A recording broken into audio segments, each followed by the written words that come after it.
Só no primeiro semestre deste ano, 8.000 crianças e adolescentes foram vítimas de violência. Muito triste, muito grave.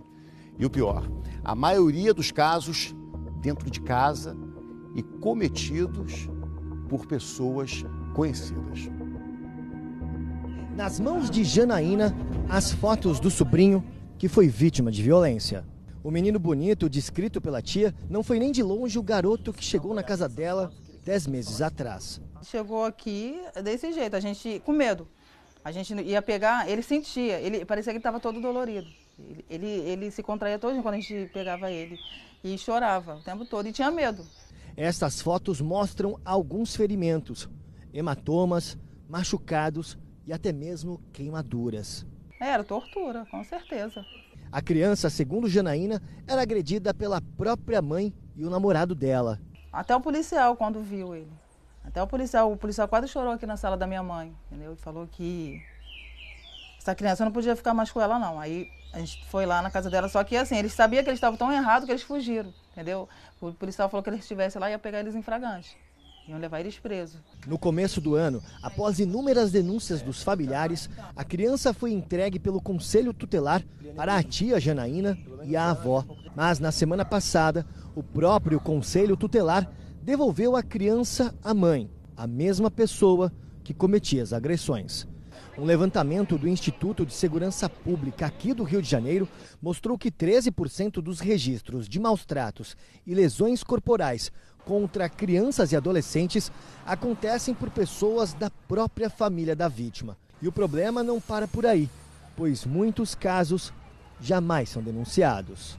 Os vizinhos percebem mudanças no comportamento, não só os vizinhos, mas as crianças vão para a escola e na escola as professoras podem detectar algum tipo de mudança de comportamento na criança. E isso é possível ser comunicado tanto ao Conselho Tutelar como às autoridades. Para o coordenador do Centro de Defesa dos Direitos da Criança e do Adolescente do Rio, a ausência de unidades que cuidam especificamente do assunto dificultam que a população denuncie os casos de violência contra menores. A única delegacia especializada do município, por exemplo, funciona no centro da cidade, longe da Zona Norte e da Zona Oeste, regiões com maior incidência de registros. Somente no primeiro semestre deste ano, já foram registradas 3.028 ocorrências de lesões corporais e maus-tratos contra crianças e adolescentes no estado. Em 2017, foram quase 6.000 no ano inteiro. Ultimamente, algumas leis foram criadas para tentar minimizar o problema.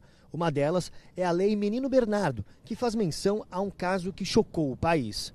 Em abril de 2014, o menino de apenas 11 anos foi assassinado. Os acusados, a madrasta e o próprio pai. Bernardo Boldrini foi obrigado a ingerir uma grande dose de medicamentos que causou a morte. O corpo do menino foi encontrado 10 dias depois, numa cova, numa área de mata no interior do Rio Grande do Sul. O mais revoltante da história, porém, é que já existiam várias denúncias de maus-tratos contra o casal. Algumas realizadas pela própria criança e ignoradas pelas autoridades. Com a aprovação da Lei Menino Bernardo, houve uma série de propostas no sentido de qualificar os profissionais que atendem crianças e adolescentes em todos os âmbitos, saúde, educação, assistência e também medidas voltadas para a promoção da família.